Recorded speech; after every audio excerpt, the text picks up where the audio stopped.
नमस्कार दोस्तों reserve bank of India ने जो है लोन लेने वालों को जो है बहुत बड़ी रिलीफ दी है, बहुत बड़ी राहत दी है। दोस्तों अब ईएमआई जो है, अगर आपकी ईएमआई लेट होती है तो दोस्तों उस पे जो पैनल इंटरेस्ट लगता है उस पर जो है रिजर्व बैंक ऑफ इंडिया ने बहुत बड़ी राहत दी है। दोस्तों रिजर्व बैंक ऑफ इंडिया ने पिछले कुछ समय में जो है 6 बार रेपो रेट बढ़ाया है। दोस्तों पहले रेपो रेट 4% होता था जो अब 6.5% के आसपास है। दोस्तों जब रेपो रेट बढ़ता है तो रेट ऑफ इंटरेस्ट भी बढ़ता है, और जब रेट ऑफ इंटरेस्ट बढ़ता है तो जाहिर बात है हमारी ईएमआई भी बढ़ती है। दोस्तों किसी भाई बंधु ने अगर कोई होम लोन लिया था और वो 20 साल का लिया था तो अब वही होम लोन जो है 30 साल का हो चुका है, क्योंकि जो आपने इंटरेस्ट रेट पर लिया था अब वो बढ़ के जो है ज्यादा हो चुका है।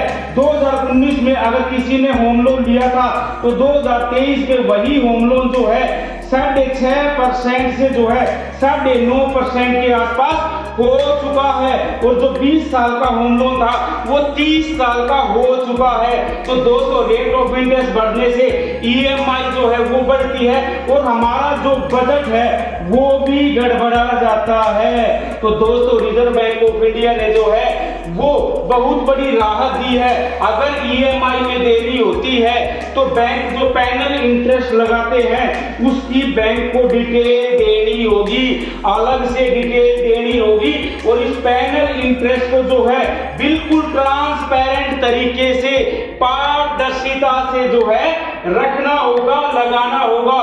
दोस्तों अभी क्या होता है कि जो बैंक पैनल इंटरेस्ट लगाता है उसको प्रिंसिपल में ऐड कर देता है। दोस्तों प्रिंसिपल मतलब मूल जो राशि है, तो दोस्तों जब प्रिंसिपल पर ऐड होता है पैनल इंटरेस्ट तो पैनल इंटरेस्ट पर भी ब्याज लगता है, तो आपको जो है पैनल इंटरेस्ट पर भी ब्याज देना होता है जो आपको और भी ज्यादा महंगा होता है। अब रिजर्व बैंक ऑफ इंडिया ने ये कहा है कि जो पैनल इंटरेस्ट होता है वो बैंकों का कमाई का साधन नहीं है।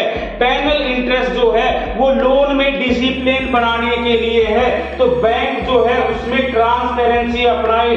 दोस्तों ब्याज पर ब्याज ना लगाए और प्रिंसिपल में जो मूल राशि है उसमें ऐड नहीं करेंगे। दोस्तों पैनल इंटरेस्ट जो है वो लोन के साइज पर और लोन के टाइप पर डिपेंड करता है कि लोन का साइज कितना बड़ा है, कितने का लोन आपने लिया है और किस प्रकार का लोन है, बिजनेस लोन है, होम लोन है या किसान क्रेडिट कार्ड है या अन्य किसी तरह का लोन है।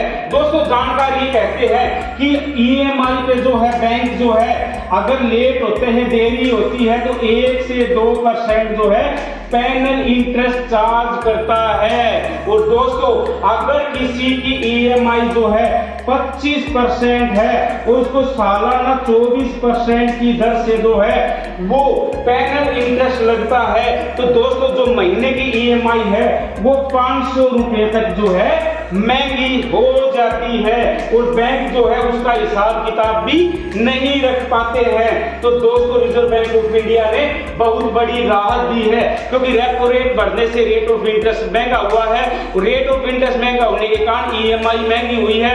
और दोस्तों जब ईएमआई हम समय पर नहीं दे पाते हैं तो हमारा जो सिविल है वो खराब हो जाता है, सिविल पर भी असर पड़ता है, और 90 दिन तक अगर बैंक को ईएमआई नहीं मिलती है तो बैंक उस खाते को जो है डिफॉल्ट घोषित कर देता है, एनपीए घोषित कर देता है।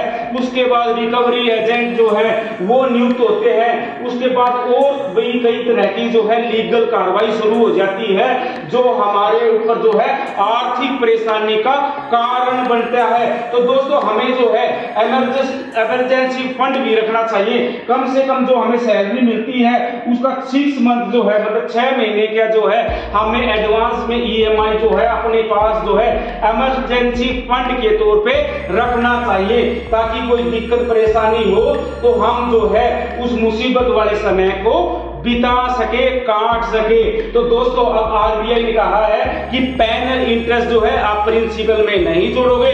पैनल इंटरेस्ट जो है बैंकों का कमाई का साधन नहीं है, वो सिर्फ लोन में डिसिप्लिन बनाने का साधन है। और पैनल इंटरेस्ट जो है आपको ट्रांसपेरेंट तरीके से लगाना होगा और उसकी अलग से डिटेल रखनी होगी, क्योंकि जब प्रिंसिपल में ऐड कर दिया जाता है तो बैंक जो है वो सही तरह से डिटेल नहीं प्रोवाइड करवा पाते। तो दोस्तों ये ड्राफ्ट तैयार किया जा रहा है और थोड़े ही समय बाद जो है आपको ये बहुत बड़ी राहत जो है आरबीआई के द्वारा दी जाएगी। और जो ईएमआई में अगर किसी कारण देरी होती है, किसी मजबूरी में देरी होती है, तो पैनल इंटरेस्ट जो है वो महंगा नहीं लगेगा और पैनल इंटरेस्ट का हिसाब किताब बैंकों के पास होगा।